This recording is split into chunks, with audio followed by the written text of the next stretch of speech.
दोस्तों, एक गांव में एक सेठ जी की सोने चांदी के गहनों की दुकान थी। सेठ जी के दो बेटे थे, किशन और पारस। सेठ जी का बड़ा बेटा किशन सारा व्यापार संभालता था, वहीं पारस मां भगवती का बड़ा भक्त था।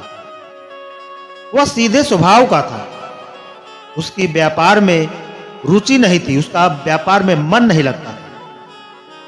एक दिन सेठ जी और किशन को शहर जाना पड़ा, इसलिए उन्होंने पारस को दुकान संभालने की जिम्मेदारी दे दी। उनके जाने के कुछ देर बाद दुकान पर एक बुढ़िया माई आई और पारस से कहा, बेटा, मेरी बेटी बहुत बीमार है, मेरे पास यह अंगूठी है, इसे तुम खरीद लो।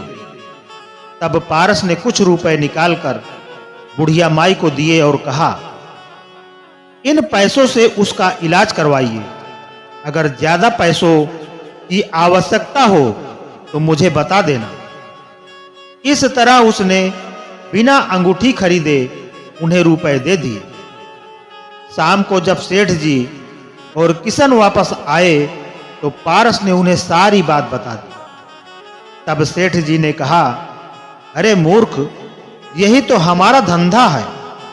गांव वाले परेशानी में हमें गहने बेच जाते हैं, जिन्हें हम कम दामों पर खरीद कर उन्हें ज्यादा कीमत पर शहर में बेच देते हैं। यदि तू कुछ दिन और दुकान पर बैठा तो हमें कंगाल बना देगा। कल से दुकान पर मत आना। यह कहकर सेठ जी ने पारस को दुकान से निकाल दिया। रात को घर पर भी उसे खूब डांट पड़ी। घर पर किशन की पत्नी ने पारस से कहा, आप कमाते तो कुछ हो नहीं, और जो भी दुकान में कमाई होनी थी उसे भी लुटा दिया। यह सुनकर पारस और उनकी पत्नी राधा को बहुत बुरा लगा। तब पारस ने कहा, भाभी, हमारे पास किसी चीज की कमी नहीं है, मां भगवती के आशीर्वाद से सब कुछ है।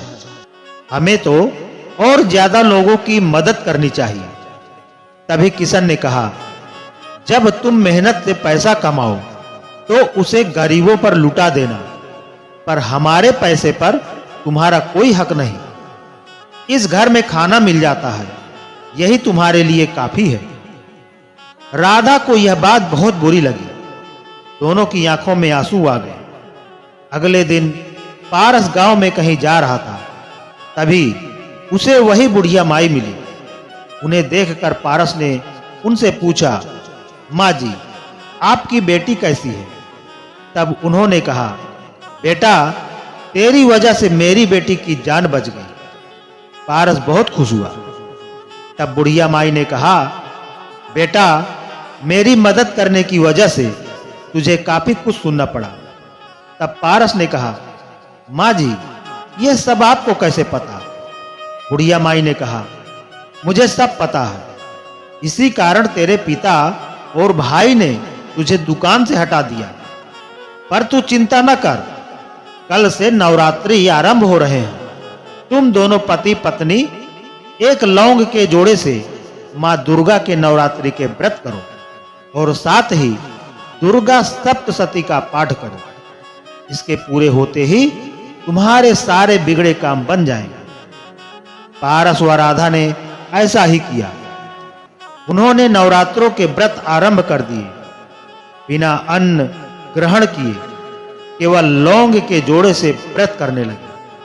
साथ ही प्रतिदिन दुर्गा सप्तशती का पाठ करते। एक दिन पारस व राधा मंदिर में बैठकर दुर्गा सप्तशती का पाठ कर रहे थे। तभी एक छोटी सी कन्या उनके पास आई और कहने लगी, आप मुझे जानते हो?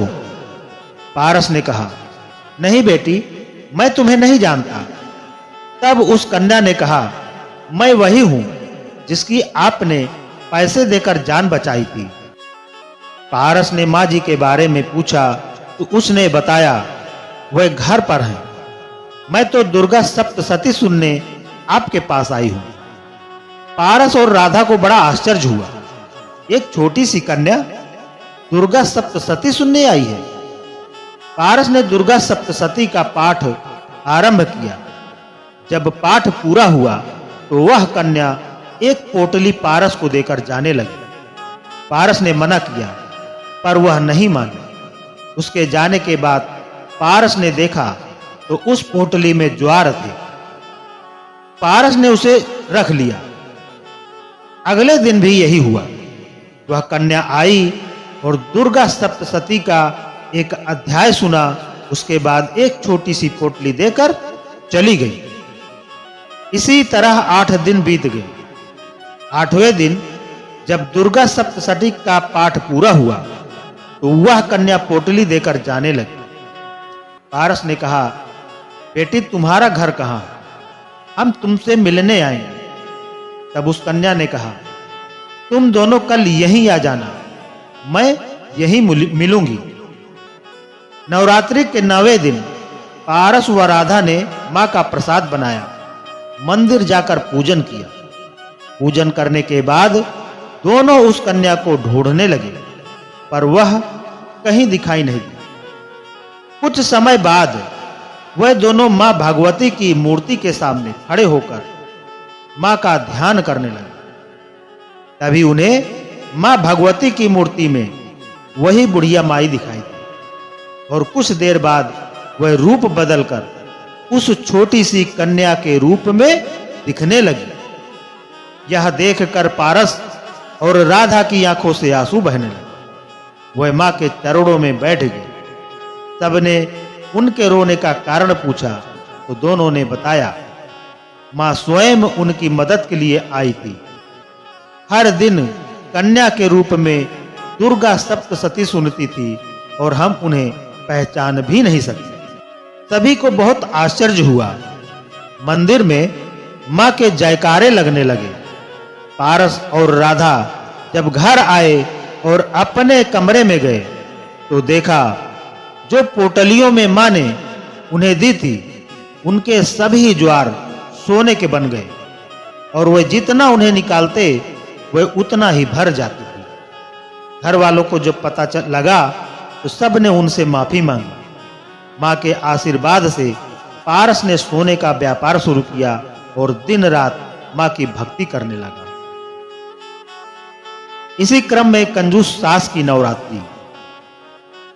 सुशीला एक शहर में अपने बेटे अमित और बहू स्नेहा के साथ रहती थी।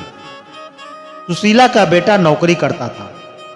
घर में पैसों की कोई कमी नहीं थी, लेकिन सुशीला बहुत कंजूस थी। अमित अपनी सारी तनख्वाह सुशीला को देता था। एक दिन स्नेहा सुशीला से बात करती है। स्नेहा कहती है, माँ जी, नवरात्रि का व्रत है, आप कुछ फल मंगा दीजिए। सुशीला कहती है, बहू, अगर तुझसे भूखा नहीं रहा जाता तो व्रत का ढोंग क्यों करती है? पता है मेरा बेटा कितनी मेहनत से पैसा कमाता है। तुझे व्रत में भी फल खाने हैं। फल पता है कितने महंगे आते हैं। स्नेहा बोली, लेकिन माँ जी, फलाहार तो सभी करते हैं व्रत में। सुशीला बोली, मैं कुछ नहीं मंगाने वाली। इससे तो अच्छा है तू कल का बचा खाना खा ले। स्नेहा चुपचाप अपने कमरे में चली जाती है। शाम को स्नेहा अमित को सारी बात बताती है। अमित कहता है, माँ, तुम भी कमाल करती हो। थोड़े से फल मंगा लेती तो क्या हो जाता। आखिर हमारे पास पैसों की कमी नहीं है, फिर भी तुम हमेशा कंजूसी में लगी रहती हो।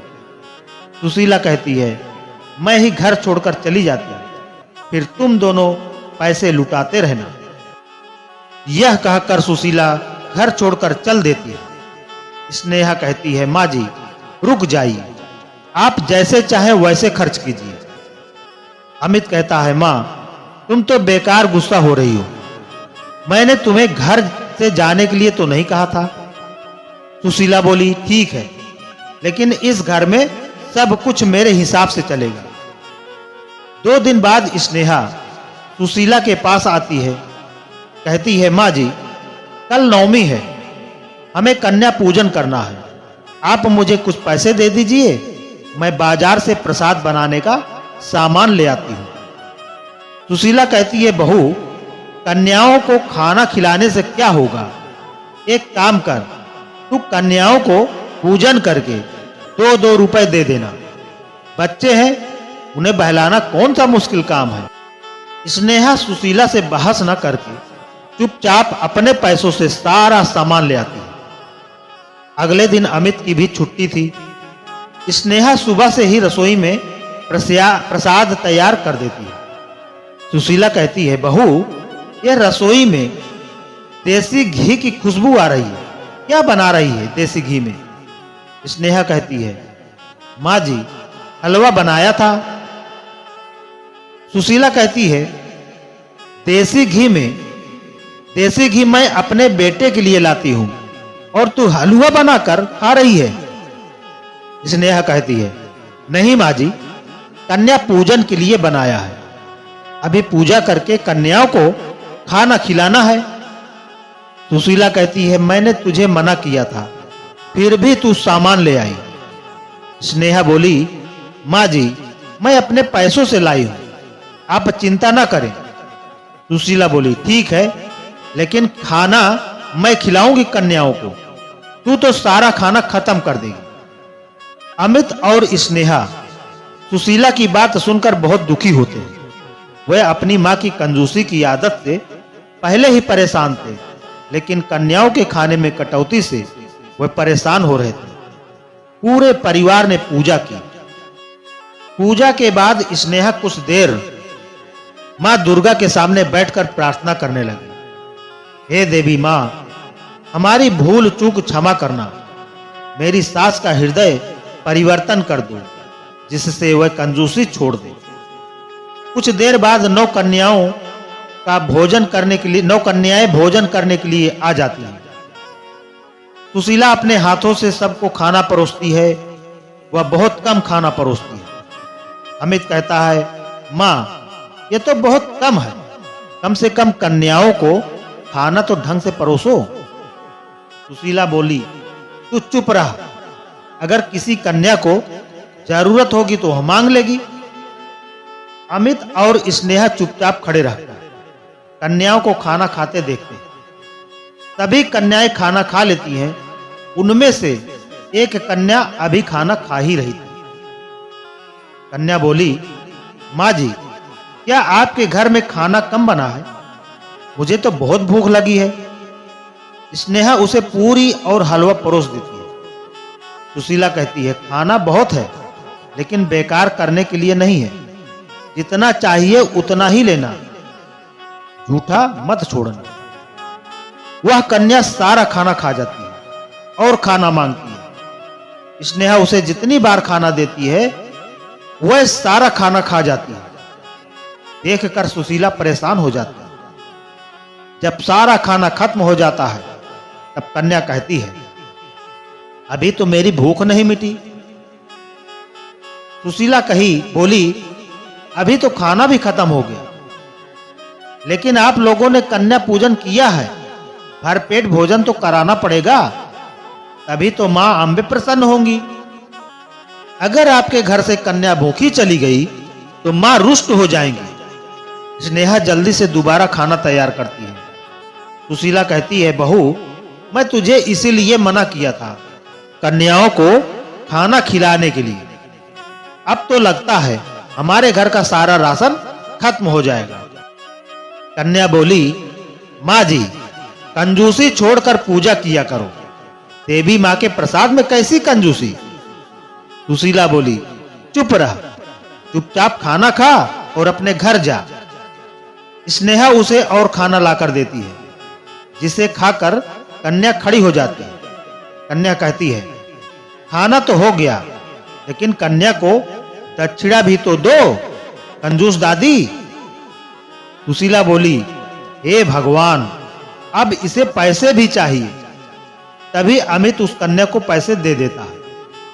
अमित और स्नेहा उसके पैर छूकर आशीर्वाद लेते हैं। कन्या कहती है, आप भी पैर छू लो, मैं आपको भी आशीर्वाद दे दूंगी। सुशीला बेमन से पैर छूने के लिए झुक जाती है। वह कन्या सुशीला के सिर पर हाथ रख देती है। उसके हाथ रखते ही सुशीला की आंखों से आंसू बहने लगते हैं। वह कन्या के पैरों में पड़ जाती है। सुशीला कहती है, माँ, मुझे माफ कर दो। अपनी कंजूसी के कारण मैंने आपका अपमान किया, लेकिन आपके छूते ही मेरे मन से सारे पाप मिट गए। कन्या बोली, मैं तो एक साधारण कन्या हूं। सुशीला बोली, नहीं, आप साधारण नहीं हैं, आप साक्षात मां दुर्गा का रूप है। फिर वह कन्या उन्हें आशीर्वाद देकर चली जाती है। सुशीला का मन बदल चुका था। वह सब कुछ छोड़कर मां दुर्गा की भक्ति में लग जाती है। तो दोस्तों, हमारी ये कहानी या प्रसंग आपको अच्छी लगी हो तो लाइक करके वीडियो को ज्यादा से ज्यादा शेयर करें और इसी तरह की कहानी सुनने के लिए हमारे चैनल पर बने रहें। हमारे चैनल पर अगर आप नए हैं तो हमारे चैनल को सब्सक्राइब जरूर कर लें। धन्यवाद।